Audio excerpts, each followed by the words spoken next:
Bonjour et bienvenue sur Montre Restauration. Aujourd'hui sur le banc, on a une montre Zenith Vintage. On peut voir qu'elle a bien vécu. Un peu de rouille, le cadran un peu marqué vert, on ne sait pas trop ce que c'est à l'intérieur. Je suis curieux de voir ce qu'on va récupérer quand on va ouvrir la montre. Donc avec une petite balle, là j'essaye de dévisser le fond, donc le boîtier qui est vissé. Et surprise, on a un mouvement zénith, donc ça c'est bien. Et on voit que le mouvement, il a une drôle de couleur avec une patine verdâtre sur les pièces. Donc il y a définitivement eu un souci avec cette montre, soit de l'eau, je sais pas, on dirait que cette montre elle revient du fond de la mer. Elle est complètement oxydée. On voit les barrettes aussi du bracelet qui sont oxydées. Donc le but, ça va être de complètement démonter cette montre, de la nettoyer, de la laver, d'essayer de récupérer un maximum, de récupérer l'état maximum proche du neuf. Et ensuite, on va la remonter en la graissant, huilant, en mettant tout ce qu'il faut lors du remontage pour récupérer une montre déjà qui a un état un état esthétique un peu meilleur que ce qu'on a là, et surtout une montre qui tourne correctement. Donc là, je vais essayer de sortir le mouvement. J'ai enlevé les vis qui tiennent le mouvement en place, mais il ne sort pas par l'autre côté. Donc ce qu'on va faire, c'est qu'on va utiliser cet outil Burgeon, et on va essayer d'enlever le verre. Donc c'est un outil qui vient gripper le verre, qui vient le compresser, et on peut le retirer. Donc là, j'ai retiré le verre. Donc on voit le cadran et les aiguilles là qui sont exposées. On voit le cadran, il y a de l'oxydation autour, des points verts. On essaiera de le nettoyer, on va voir ce qu'on peut récupérer de l'état du cadran. Et donc là on voit tout est sorti. Donc on a le beau cadran Zénith qui a un effet un peu là irisé. On voit là ça fait des traits qui partent du centre. Un beau cadran. Donc on va retirer les aiguilles des minutes et des secondes avec pareil un Presto Tool, un outil Burgeon qui vient soulever les aiguilles, qui vient les détacher de leur axe. Là, je les prends délicatement avec une aiguille avec des points de carbone pour pas rayer le cadran. Et ensuite, on va essayer d'enlever cette petite aiguille des secondes. Je vais utiliser cet outil je vais passer sous l'aiguille et faire levier et en la soulevant. Donc j'utilise toujours aussi là, vous voyez, ce film plastique là pour éviter d'endommager ou de rayer le cadran avec les outils. Donc voilà, là on a enlevé les aiguilles, on va les mettre de côté et on les remettra une fois que, enfin j'espère qu'une fois que la montre aura un look un petit peu plus neuf que ce qu'elle a maintenant. Donc là on va essayer de retirer le cadran. Donc il y a deux vis à dévisser, des toutes petites vis qui viennent s'appuyer contre les deux pieds qui sont sous le cadran. Donc, il y a une qui est dévissée, là je dévisse la seconde. Parfait. Et voilà, le cadran s'est détaché. Et là, on voit un côté du mécanisme, donc le côté cadran. On voit là, ouais, il est bien vert. Donc on voit qu'il y a des traces, comme des traces d'oxydation. Là, je revisse les vis de cadran pour être sûr je ne les perdrai pas en manipulant le mouvement ou quand on va nettoyer le mouvement, parce qu'ils sont tout petits. Donc ouais, ils sont très faciles à perdre. Une fois vissés, on est sûr, ils bougeront plus. Ok, donc allez, c'est parti. On va essayer d'attaquer le démontage de ce beau mécanisme Zénith et essayer d'y donner une deuxième jeunesse. Donc première chose, je vais essayer d'enlever la puissance, c'est-à-dire qu'on va laisser le ressort se dérouler. Voilà, là j'ai déroulé le ressort. Et normalement, là la pièce qui tourne c'est le balancier. On devrait voir le balancier qui va s'arrêter. Voilà, le balancier s'est arrêté, donc ça veut dire que là, il n'y a plus de puissance dans la montre, donc on peut la démonter sans risque. Il n'y a plus de puissance entre toutes les pièces de la montre. Donc je commence à démonter le balancier, parce que c'est la pièce en fait un peu maîtresse, on va dire, du mécanisme, mais surtout c'est une pièce qui est très fragile, avec un de ces éléments qui est très fragile. Donc si on la lève en premier, comme ça on est sûr qu'on ne l'abîmera pas lors du démontage des autres pièces. Donc là on voit avec un tournevis, j'essaie de soulever le baril. Normalement ça vient facilement, mais là on voit que ce produit là vert qui s'est créé, cet oxyde, a un peu ouais, les pièces elles collent un petit peu entre elles. Donc là hop, on voit ça commence à bouger et hop, il est venu d'un coup. Ça c'est un peu dangereux là parce qu'on voit ce ressort bleu, ce magnifique ressort bleu. Il est très très très fragile. Il est très fin, il est très très fragile. Et s'il a le moindre coup, s'il a la moindre déformation, comment dire, la précision de la montre sera affectée ouais, de beaucoup. Donc vous êtes sûr, votre montre, elle gardera plus l'heure correctement. Donc c'est vraiment très important que ce ressort soit protégé et ne soit pas endommagé. Donc maintenant qu'on l'a enlevé, l'étape d'après, c'est on va enlever l'encre. Donc là déjà le pont qui est dessus, là, cette pièce. Voilà. Et l'encre, c'est cette fourchette avec les deux petites pièces roses là qu'on verra plus tard quand on remontera. L'étape d'après là, c'est on démonte le pont de barrière, le pont des secondes, pardon. Donc en dessous, on va avoir tout l'engrenage qui en fait transfère la puissance du ressort jusqu'au barillet, au balancier, pardon. Voilà, on a enlevé les vis. On va voir là si on arrive à enlever. On voit là aussi que c'est un peu collé. On a du mal à faire bouger avec à glisser en fait la lame du tournevis entre les pièces pour les faire bouger. Ce qui n'est pas normal. Hein. Normalement, sur une montre qui n'est pas oxydée, avec un tournevis, vous arrivez à les faire bouger. Là, j'ai essayé d'enlever dans la fente là, ce produit et on voit là, là j'ai réussi à le faire bouger un petit peu. Ça y est. Voilà. Là, je l'ai levé. Je vais le prendre délicatement avec une pince. Et voilà. Et dessous, on voit les roues. Ces roues couleur or là qui sont magnifiques. Donc, on va les enlever une par une. On va nettoyer toutes ces petites pièces là. Et ensuite, on va essayer de remonter tout ça pour avoir une montre nickel.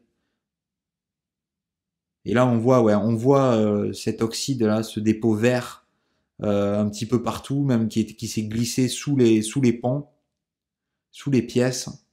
Donc ça, c'est sûr que oui, ça a forcément dégradé la qualité de la montre. Enfin, la qualité pour garder l'heure précisément, c'est obligé, puisque ça rajoute de la friction entre les pièces. Donc forcément, si ça rajoute de la friction, la puissance est moins bien transmise. Donc forcément, ça a joué sur la qualité.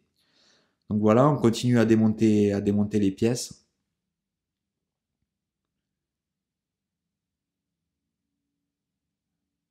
Là, on voit, voilà, la dernière, et on voit qu'on a encore la grande roue au centre qui est attachée de l'autre côté. D'abord, il faut qu'on enlèvera une pièce de l'autre côté qui libérera cette pièce. Là, j'enlève le cliquet avec son ressort. Donc la vis, le cliquet et le ressort. Donc là, le cliquet est tombé. Hop, il est là. Et la pièce, elle est toute petite. Parfait. Et là, on a le pont de barillet qui est le pont le plus grand. Comme son nom l'indique, dessous se cache le barillet. Et dans le barillet, on a le ressort, le gros ressort de la montre qui emmagasine en fait toute la puissance quand on remonte la montre. Là, il est maintenu en place avec 3 vis. Voilà, et on va voir si le pont, celui-là, on arrive à l'enlever. Non, lui aussi, il est encore bloqué. Essayer de faire la même technique, d'enlever un petit peu de matière là, dans la fente, et voilà. Là, hop, il a parlé. Parfait. Ok. Et voilà, là on voit le barillet. Parfait, on va le mettre de côté et je le désassemblerai, on nettoiera tout ça. Il reste une pièce là, hop, ça c'est relié à la tirette de l'autre côté. Voilà, elle est enlevée, elle était elle aussi un petit peu dure à enlever, mais elle est venue. Et on va tourner le mouvement de l'autre côté. Donc là on est côté cadran. On voit qu'on a d'autres pièces. Donc ça c'est les pièces en fait qui servent donc qui sont connectées à la tige de remontoir. Et c'est les pièces en fait qui vont permettre de jouer entre les deux emplacements en fait de la tige de remontoir, c'est-à-dire là il y a deux positions. La position initiale, quand la tige de remontoir n'est pas tirée, on remonte la montre, ça sert à remonter la montre, donc à magasiner de la puissance dans le ressort. Et quand on tire la couronne, forcément on passe dans le deuxième mode qui va être pour régler l'heure. Donc c'est ce que font en fait l'essentiel de ces pièces là. Elles permettent soit de remonter la montre et de transmettre la puissance au ressort, soit quand on tire sur la couronne, de changer le positionnement des aiguilles pour pouvoir régler l'heure. Voilà, donc là on voit aussi de ce côté, il y a les pièces, il y a de l'oxyde aussi sur le bord de la platine. Là c'est un ressort, donc ça c'est le ressort de bascule. Faire attention quand on l'enlève, il est très très puissant. Là ça c'est la bascule justement, qui est connectée au ressort. Il nous reste que quelques pièces avec la tirette, le pignon de remontoir et le pignon coulant. Donc là, on va essayer d'enlever ça, mais hop, je vais enlever la tige de remontoir, les pièces vont tomber et je vais pouvoir les récupérer. Donc là, on a enlevé l'essentiel des pièces, mais il en reste une au milieu là, qui est la chaussée. Donc ça, c'est pareil, elle est montée en friction sur la roue centrale. Donc ça, on doit utiliser un outil qui va la soulever. Donc ça, j'utilise un Presto Tool aussi. Et on a tout désassemblé. Donc les pièces vont être nettoyées.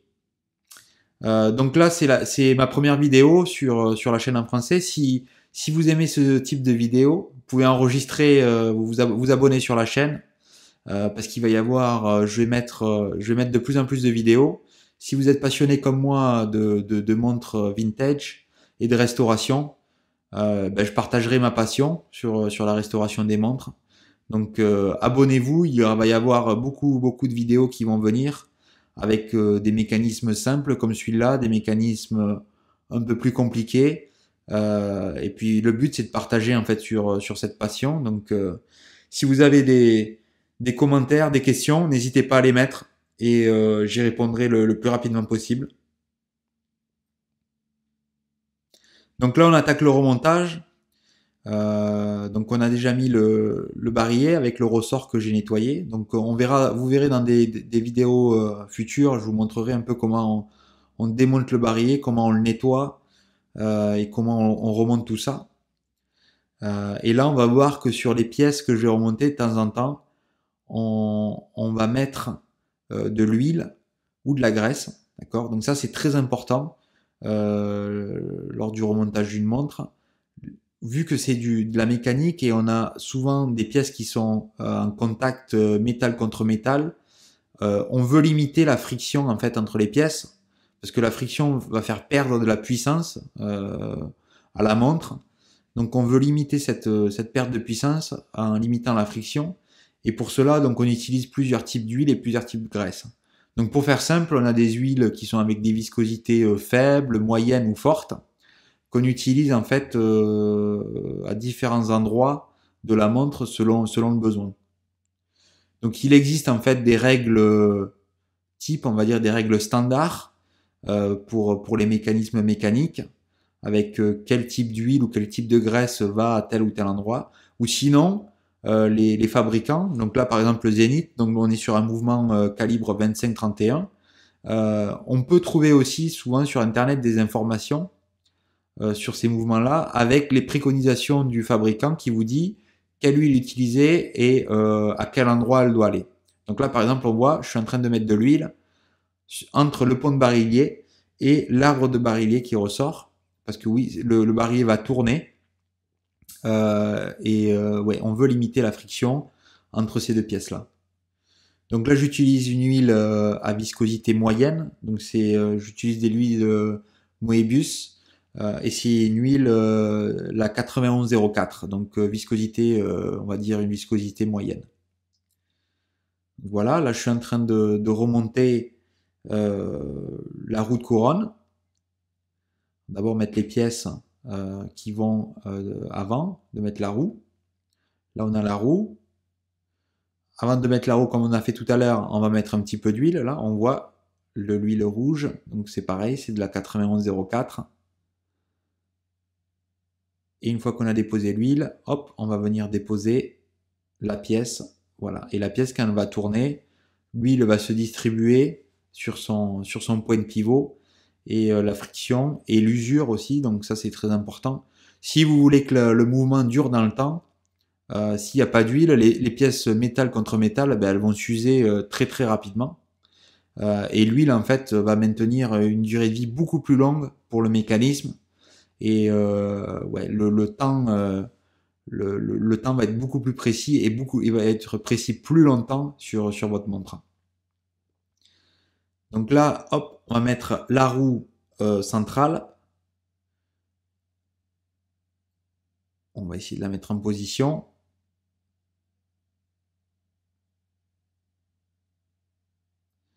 Donc là, il y a un petit peu de... Voilà, des fois on voit après le nettoyage, il reste quelques débris. C'est nettoyé avec un peu de Rodico. Donc c'est cette pâte bleue là qui sert à nettoyer.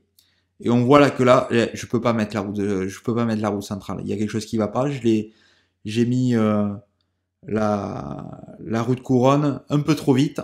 Donc là, il faut que je l'enlève. La roue de couronne aussi, il faut faire attention. Quand elle a une vis centrale comme ça, le filetage est inversé. Donc c'est-à-dire qu'il faut tourner dans le sens inverse qu'on tournerait normalement, soit pour visser ou dévisser.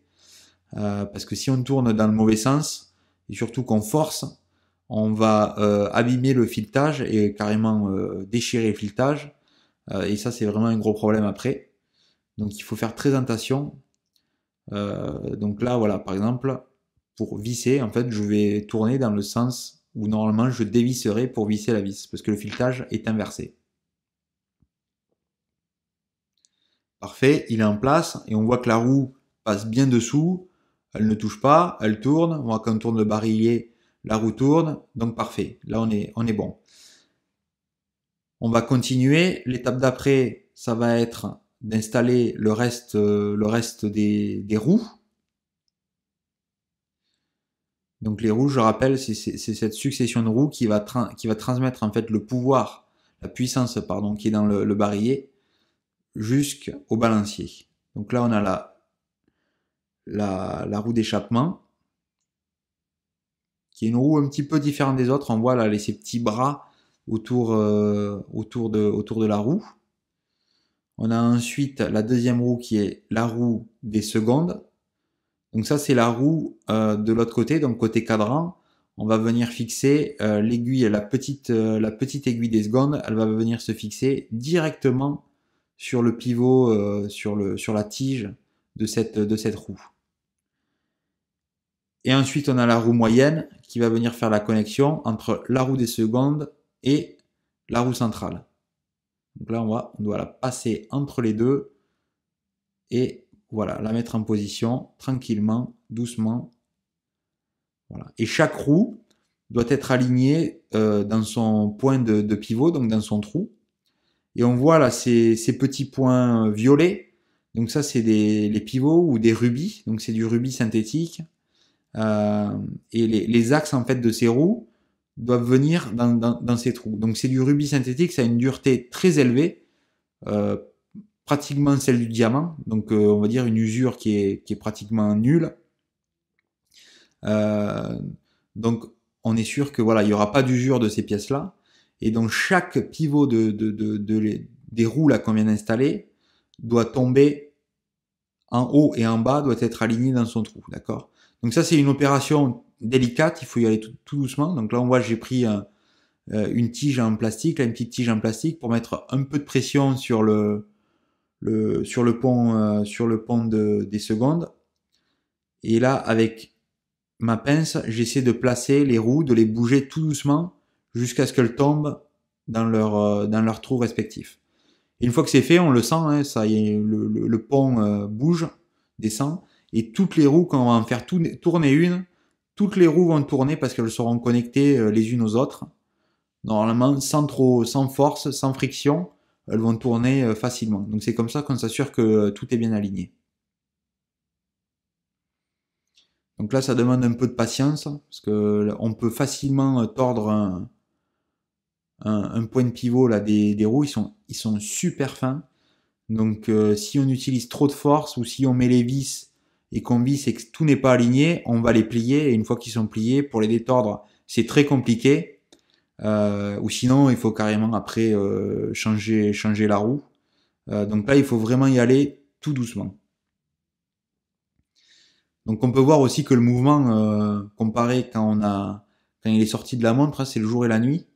Après être passé dans la machine à nettoyer les pièces, là on voit, ça y est, ça tourne. Donc ça veut dire que tout est aligné. Ouais, on voit le résidu vert qu'on avait, il a complètement disparu. Et on est sur un mécanisme beaucoup plus propre, pratiquement neuf. Ce mouvement, on voit très peu de traces d'usure. Il y a peut-être eu un ou deux services avant, mais il y a eu très peu de dommages ou de marques sur ce mouvement. Donc voilà, une fois que les roues sont mises en place, on sécurise ça avec les vis sur le pont des secondes. Mis le premier, là, mettre le deuxième. On voit le numéro du mouvement, là, le petit encerclé dans le carré, 2531, et on voit aussi le numéro de série du mouvement. Donc là, on a changé de côté. On est passé sur le côté cadran. Donc là, je suis en train de déposer de la graisse sur le pignon de remontoir. Donc c'est une graisse avec une viscosité forte, parce que ça, c'est une pièce qui va avoir beaucoup de friction et beaucoup de force appliquée sur cette pièce. Donc j'utilise une graisse 9501. Pour être sûr, voilà, là c'est pareil, on veut que les pièces métal qui vont être contact entre elles ne s'usent pas prématurément. Donc la graisse va aider à ça, qu'il n'y ait pas d'usure prématurée et que voilà, il n'y ait pas de blocage non plus quand on veut remonter la montre. Donc c'est à ça que va servir la graisse ou l'huile. Là, je vais essayer de mettre en place le pignon coulant. Donc là, il est debout, il doit être allongé si on veut. Il y a un peu du mal à se mettre en position. On va essayer de le ressortir là. Non, toujours pas. Et on voit que sur ce côté-là que, ben, pareil, le mouvement est beaucoup plus propre. On voit plus les taches d'oxydation qu'on avait sur le bord. Donc je suis vraiment très satisfait là du nettoyage de ce mouvement. Et j'espère, on le verra un peu plus tard dans la vidéo, j'espère qu'on va pouvoir déjà qu'il va pouvoir redémarrer, ça c'est toujours la première question. Et de deux, qu'on ait une bonne précision sur la montre en termes d'heure. Donc là, sur la tige de remontoir, pareil, je mets de la graisse. Parce que ça, c'est une tige quand on va tirer dessus, quand on va tourner, ouais, il va y avoir pas mal de friction là-dessus. Donc c'est très important de mettre de la graisse. Et une fois que c'est fait, on va la mettre en position et elle va passer à travers le pignon de remontoir et le pignon coulant. Donc là, il faut bien tout aligner, desserrer le mouvement un peu là pour que ce soit plus facile à la rentrée. Voilà, parfait. Donc là, il est rentré, il est en position. Je peux continuer avec le reste. Pareil, toujours un peu de graisse, de la graisse 9501 au milieu du pignon coulant. On verra tout à l'heure, on mettra une pièce ici. Et là, je vais mettre de l'huile. Donc là, je mets de l'huile avec une viscosité moyenne sur tous les points de pivot où on va mettre les pièces plus tard. Parfait. Il en reste un. Voilà, là, le point de pivot de la roue centrale, pardon. Là, je vais mettre la tirette. Donc ça, hop, ça va actionner, quand on va tirer sur le remontoir, ça va actionner les différentes positions de remontoir. Et surtout aussi, ça va garder le remontoir en position pour pas qu'il sorte du mécanisme quand on y tire dessus. Là, la bascule, donc on voit là la bascule, elle vient se positionner sur ce point de pivot et elle passe au milieu du pignon coulant. C'est pour ça qu'on a mis de la graisse tout à l'heure. Et on voit que quand on bouge la tirette, ça a une action sur la bascule. Là, je mets le ressort de bascule. Donc ça, c'est un ressort qui est très fort. C'est un petit ressort, mais qui a énormément de force. Donc quand il saute, il peut aller très loin. On va passer des heures à le chercher à genoux au sol. Donc j'utilise là un outil, enfin un morceau de plastique pour le tenir en place. Et avec la pince, je vais essayer de le mettre en position, de l'armer pour le mettre en position contre la bascule. Donc là, on voit il faut utiliser un petit peu de force parce que ce ressort est assez fort. Et voilà, là, il vient en position. Je m'assure qu'il est bien assis à plat. Parfait. J'utilise un peu de Rodico pour nettoyer. Donc c'est pareil, c'est une pâte de chez Bourgeon qui sert à nettoyer les pièces ou nettoyer l'excès de graisse ou d'huile qu'on peut avoir des fois sur le mouvement. Et là, je viens mettre un peu de graisse entre la bascule et la tirette parce que c'est un point de friction. Là, on voit quand ça appuie avec le ressort contre la bascule, il y a un peu de friction sur ce point-là. Donc c'est très important de graisser là tous ces points qui sont métal contre métal. Ok, on va venir fixer le renvoi. Donc là, il est maintenu en place par une vis. Donc pareil, si vous aimez les montres et que vous voulez vous lancer dans la restauration, sur mes vidéos, vous allez voir un petit peu. Donc je suis comme vous, hein, je suis pas un expert, je suis un amateur. Donc vous pouvez voir un petit peu, voilà, les erreurs que je fais, ce que j'ai appris. Donc je le partage avec vous. Et aussi les produits et les outils. Donc si vous avez des questions sur les produits et les outils que j'utilise, n'hésitez pas à le mettre en commentaire et je vous répondrai. Donc c'est une passion qui demande, si vous aimez les outils, vous avez des tonnes et des tonnes d'outils qui font différentes choses sur la montre. Donc ça demande pas mal d'outils et pas mal d'investissements. Mais ouais, si c'est vraiment, si vous aimez le bricolage ou les outils, c'est vraiment une passion qui va vous plaire parce que ouais, vous avez besoin d'avoir plein de petits jouets, de petits outils qui vont vous servir à maintenir le mécanisme de vos montres. Donc ça c'est un côté de cette passion là qui est super intéressant. Ok, donc là on a remonté le remontoir, nettoie un petit peu les excès d'huile. Là, je fixe la chaussée, donc qui est montée en friction, donc il faut un petit appui dessus hein, pour qu'elle soit bien, voilà, qu'elle clipse en position. Et ensuite, on va mettre, je mets toujours la chaussée avant de mettre la roue des minutes, justement parce qu'il faut exercer un petit peu de force. Donc j'ai pas envie d'exercer une force sur une des dents de la roue des minutes et de la casser. Donc c'est pour ça que je mets d'abord la chaussée et ensuite la roue des minutes. Parfait. Et là, on va mettre la pièce qui va maintenir le tout en place avec cette vis qui est toute petite. Là, on ne s'en rend pas compte à la caméra parce que le zoom est assez fort. Mais ouais, cette pièce, regardez par rapport à mes doigts, elle est minuscule. Ce vis, elle est minuscule. Ok, donc on bouge de l'autre côté. Donc de l'autre côté du mécanisme. Là, on met le ressort de cliquet. Donc le cliquet, comme son nom l'indique, c'est ce qui va faire le bruit du clic ou la sensation du clic quand vous remontez votre montre. Donc c'est-à-dire que vous allez tourner le ressort dans une direction quand vous remontez la montre, mais vous voulez pas qu'il se désembobine. Donc c'est le cliquet en fait, il sert à laisser tourner le ressort d'un côté, mais à le bloquer pour pas qu'il tourne dans l'autre sens et garder la puissance dans le ressort et pas qu'il se désenroule. Donc voilà, là on a mis le ressort, on a mis le cliquet, on va mettre la vis qui va maintenir le cliquet en place. Donc là on avance plutôt bien hein, sur le remontage. Et ouais, j'adore travailler sur les mouvements zénith. Donc les montres vintage zénith, souvent vous pouvez trouver des montres pas très chères, surtout comme celle-là si elles étaient en mauvais état. Et les mouvements zénith, que ce soit des mouvements comme celui-là, plus vieux ou même un peu plus tard, ils sont d'excellentes, ils ont une qualité qui est excellente. Ils sont extrêmement robustes. On le voit sur les pièces, si vous travaillez après sur d'autres montres, vous voyez les différences entre les fabricants. On voit que Zenith, ouais, c'est vraiment du solide, c'est simple, donc c'est bien aussi pour démarrer.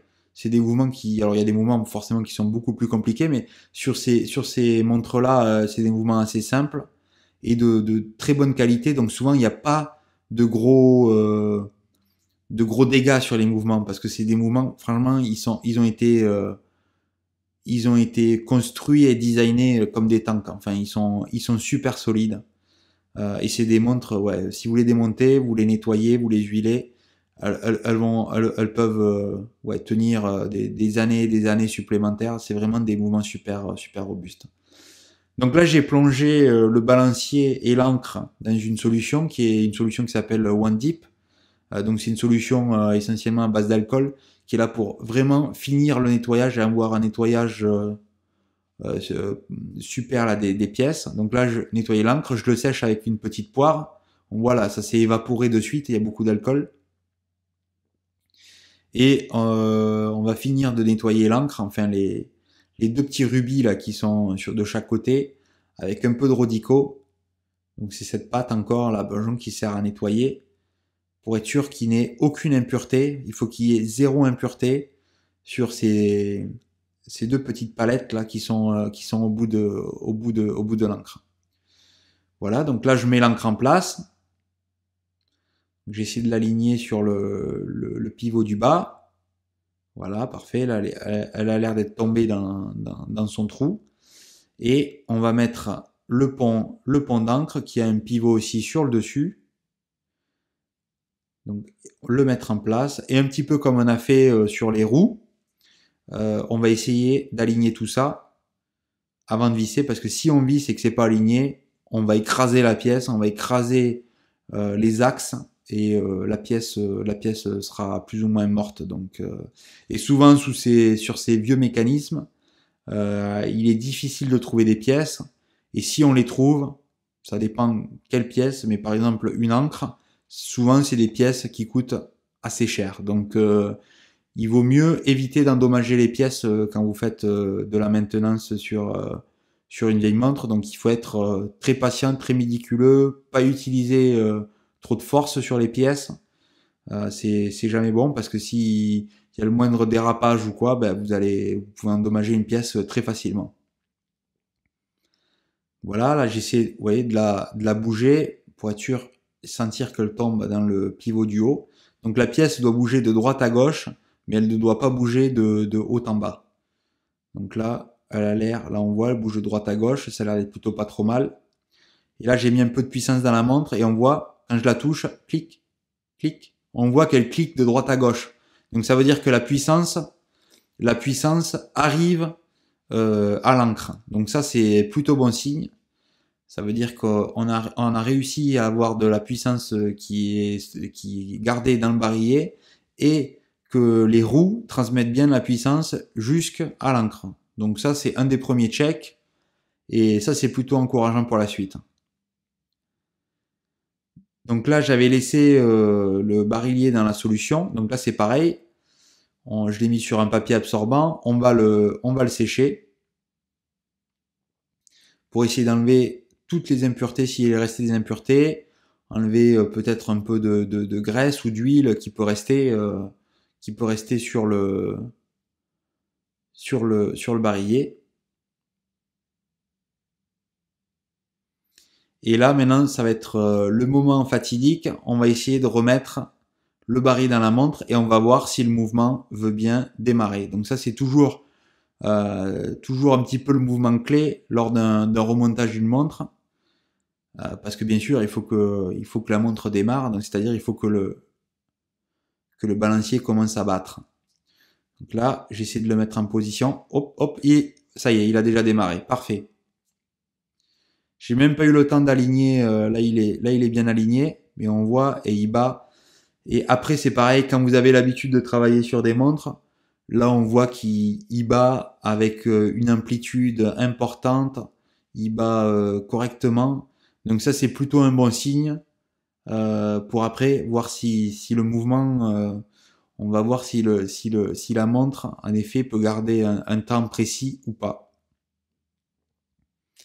Voilà, là, il est en place. On va sécuriser ça avec le ressort, avec la vis, pardon. Donc là, après, c'est toujours un peu compliqué de le faire à la caméra, mais je vais lubrifier en fait tous les points. Donc là, j'enlève le ressort. C'est un petit ressort qui est sur le mécanisme du barillet. Et je vais venir graisser cette pièce-là. Donc là, j'ai mis une goutte d'huile à l'intérieur de la pièce. On verra sur d'autres vidéos plus tard un petit peu comment on fait ça. Et là, je vais venir fermer le ressort. Donc cette pièce-là, en fait, elle a pour but, si vous tombez votre montre, l'axe du balancier ne se cassera pas parce qu'il est monté en fait sur un ressort, un petit peu comme des suspensions de voiture si on veut. Ça va absorber les chocs. Il faut savoir qu'avant sur les montres, ces petits ressorts là, ils ont été inventés dans les années 40, dans le milieu des années 40. Avant ça, ça n'existait pas. Donc souvent quand vous tombez votre montre, l'axe du balancier se cassait et il fallait changer l'axe du balancier. Donc c'est pas une petite opération. Donc là, on voit, on fait pareil de l'autre côté. Il y a un ressort aussi avec le rubis qui maintient le rubis de ce côté-là. Donc là, c'est pareil. On l'enlève, on le nettoie, on met de l'huile, une petite goutte d'huile au milieu. Très important qu'elle soit bien au milieu. Et on remet le ressort. Et l'axe du balancier, voilà, il va être bien huilé, donc il va pouvoir tourner sans friction. Et on devrait avoir, je l'espère, on va voir à la fin, des beaux résultats sur cette montre. Donc là, je mets la roue des heures. Avec cette pièce métallique là, cette rondelle dorée là, c'est en fait une rondelle qui va se mettre sous le cadran pour être sûr que la roue des heures reste bien plaquée. Je vais dévisser les vis de cadran. Vous savez, on les avait revissées pour être sûr de ne pas les perdre.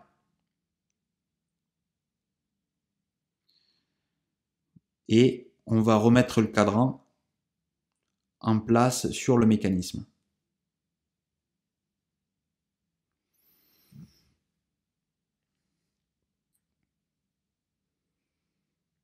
Voilà le cadran. Donc vous voyez le cadran, je l'ai un petit peu nettoyé. Donc j'aime bien nettoyer les cadrans avec de l'eau simplement, pas avec des petits cotons, avec des petits cotons-tiges. Enfin c'est des choses qui sont prévues spécialement pour nettoyer les cadrans.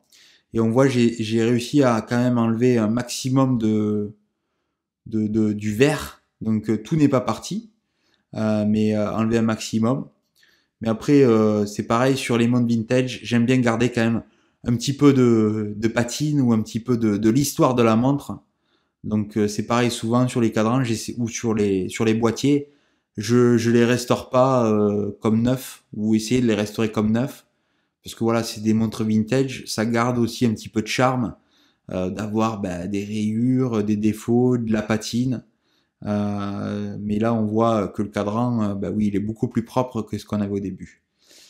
Donc là, je suis en train de presser en place l'aiguille des heures avec un petit outil aussi. Voilà, donc je la presse en place sur son axe.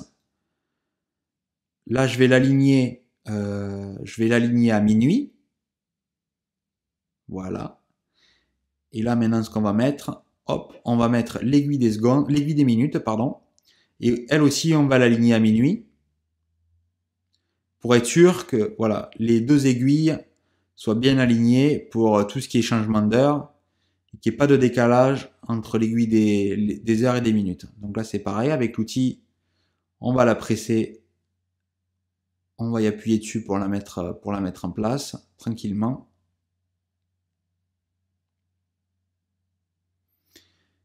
Et ensuite, on va checker, on va mettre l'aiguille des secondes. Donc on voit là déjà, hop, on l'a posée sur l'axe, elle commence déjà à tourner.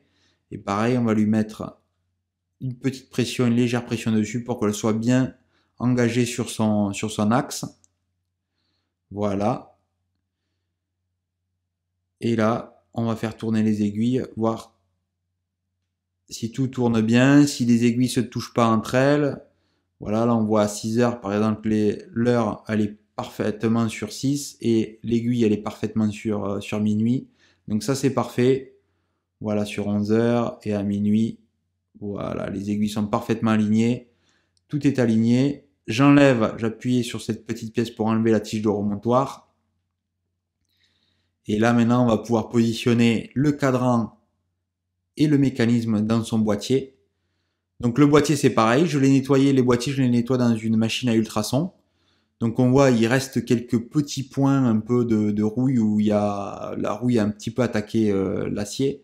Mais on voit le cadran et les barrettes qui sont beaucoup plus propres. Les barrettes de toute manière je les changerai quand je mettrai le nouveau bracelet. Mais là on voit le boîtier qui est beaucoup plus propre par rapport à l'origine. Je vais remettre la tige de remontoir.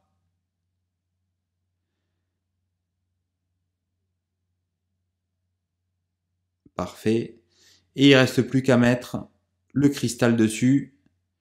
On lève un peu les poussières ou s'il y a quelques débris. Le cristal, mettre le fond de boîtier. Donc le fond de boîtier, vous voyez, j'ai mis un joint autour, justement, parce qu'on a vu que cette montre, elle a eu des dégâts un petit peu, à mon avis, des dégâts des eaux, on peut dire, à l'intérieur. Là, avec le joint, ça va rajouter un petit peu d'étanchéité à la montre, même si c'est pas des montres pour aller plonger, surtout les montres vintage, hein, même des montres de plongée vintage, c'est mieux d'éviter d'aller à la piscine ou quoi que ce soit, parce que forcément, avec le temps, oui, le boîtier, c'est peut-être un peu corrodé, ou ils sont un petit peu moins résistants. Et voilà, là on a le produit fini, que je trouve magnifique. Et on voit là, donc là je l'ai mis sur le time grapher, on voit que la montre, elle gagne 6 ou 7 secondes par jour, donc ce qui est super pour une montre vintage, et une amplitude de 305 degrés, qui est vraiment une très bonne amplitude. Donc là on a un mouvement qui est vraiment super bien réglé. Là, je suis super content du résultat. Donc j'espère que vous avez aimé cette vidéo et avec un résultat super. Et je vais vous laisser avec quelques images du produit fini. Et on se voit sur la prochaine restauration. Au revoir.